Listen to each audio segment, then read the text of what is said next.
पाठ 2 सच्चे देशभक्त जीवन परिचय। पठन से पूर्व गणेश शंकर विद्यार्थी एक महान स्वतंत्रता सेनानी और पत्रकार थे। स्वतंत्रता आंदोलन के दौरान उन्होंने प्रताप नामक प्रसिद्ध अखबार का संपादन करते हुए देश में क्रांति की लौ को प्रज्वलित रखने का कार्य किया।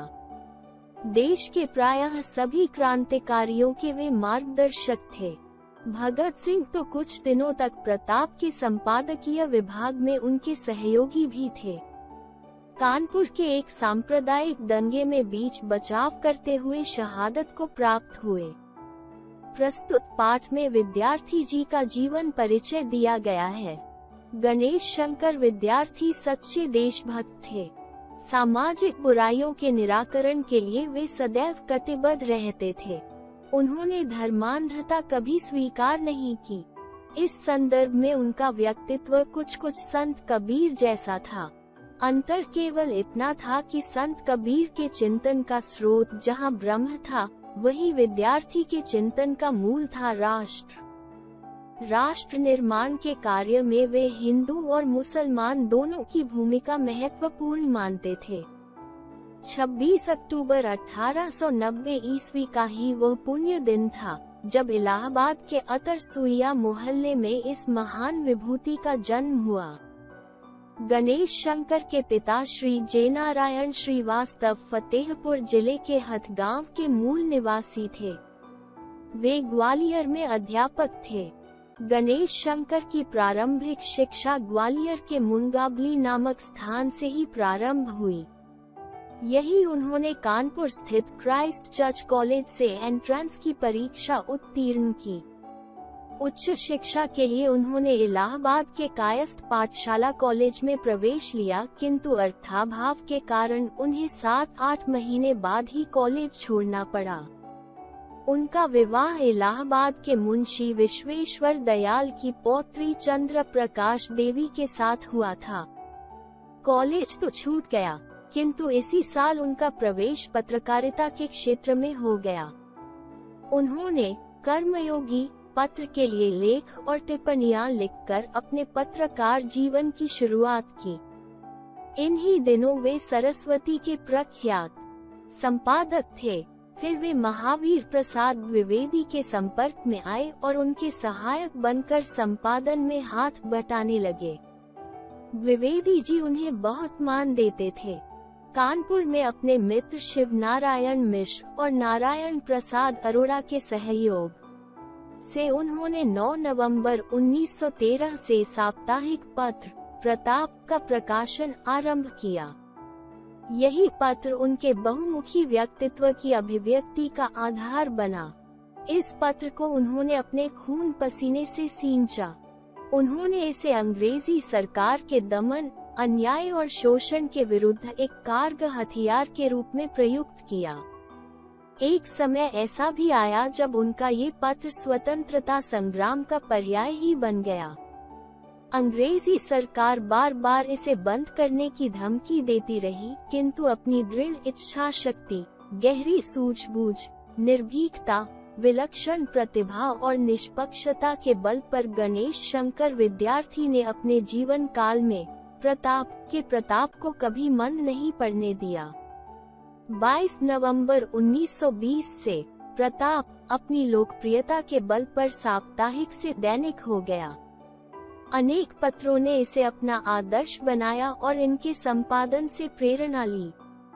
गणेश शंकर विद्यार्थी केवल उत्कृष्ट पत्रकार और संपादक ही नहीं थे, वे स्वतंत्रता संग्राम के कर्मठ तथा जुझारू सेनानी भी थे। वे अखिल भारतीय कांग्रेस की गतिविधियों में सक्रिय योगदान देते थे। जब कांग्रेस का सविनय अवज्ञा आंदोलन चला तो उन्हें संयुक्त प्रांत, वर्तमान उत्तर प्रदेश का प्रथम डिक्टेटर मनोनीत किया गया। उन पर राजद्रोह का आरोप लगा और गिरफ्तार कर जेल में डाल दिया गया। इस प्रकार 1921 से 1931 तक वे 5 बार जेल गए। अपने प्राणों पर हंसते हंसते खेल जाने वाले क्रांतिकारियों के प्रति गणेश शंकर विद्यार्थी के मन में बड़ा स्नेह और सम्मान था। उन्होंने सदैव संकट की घड़ी में उनकी सहायता की तथा मार्गदर्शन दिया। क्रांतिकारी प्रताप के कार्यालय के एक कमरे को वे अपनी शरण स्थली बनाते थे। सरदार भगत सिंह पर लाहौर में जब विवाह करने के लिए उनकी दादी का दबाव बढ़ा तो वे मार्गदर्शन के लिए गणेश शंकर विद्यार्थी के पास कानपुर आए। उन्होंने सरदार भगत सिंह को परामर्श देते हुए कहा था, युवक देखो, स्वतंत्रता के लिए काम करना एक परवाने की तरह होता है जो शमा को प्यार करता है और शमा की लपटों में जलकर मर जाता है। भगत सिंह उनके सम्मुख नतमस्तक हो गए। विद्यार्थी जी ने मैनपुर षड्यंत्र के अभियुक्तों के बचाव के लिए भी बहुत प्रयत्न किए। 1927 में जब काकोरी षड्यंत्र के अभियुक्तों के साथ कारागार में दुर्व्यवहार किया गया और वे अनशन करने पर बाध्य हो गए तो विद्यार्थी जी ने तत्कालीन होम मेंबर को अनेक चिट्ठियां लिखी और तार भेजे। गणेश शंकर ने क्रांतिकारी ठाकुर रोशन सिंह की विधवा की पुत्री के विवाह में अड़ंगा डालने वाले दारोगा को खूब डांटा फटकारा। अंततः उसी दारोगा ने उस विवाह का पूरा प्रबंध किया। गणेश शंकर विद्यार्थी ऐसी शिक्षा चाहते थे जिसे पाकर भारतीय युवक निर्भीक और राष्ट्र के सच्चे सेवक बन सके। किसानों और मजदूरों को जमींदारों और अफसरशाही के अन्यायों और शोषण से मुक्त कराने के लिए वे निरंतर संघर्ष करते रहे। उन्होंने एक सेवा आश्रम की स्थापना की, जिसके माध्यम से उन्होंने ग्राम सुधार के अनेक कार्यक्रम आयोजित किए। बाद में उनकी ग्राम सुधार योजना की परिधि में 200 गांव आ गए। विद्यार्थी जी सांप्रदायिकता के प्रबल विरोधी थे। ये कैसी विडंबना है कि जो व्यक्ति जीवन भर सांप्रदायिकता की विषैली भावना के विरुद्ध जूझता रहा, अंततः वह उसी का शिकार हुआ। 24 मार्च 1931 की बात है, कानपुर में अचानक सांप्रदायिक दंगा भड़क उठा। लोग एक दूसरे के खून के प्यासे हो उठे। मारकाट और अग्निकांड की खबरें आने लगी।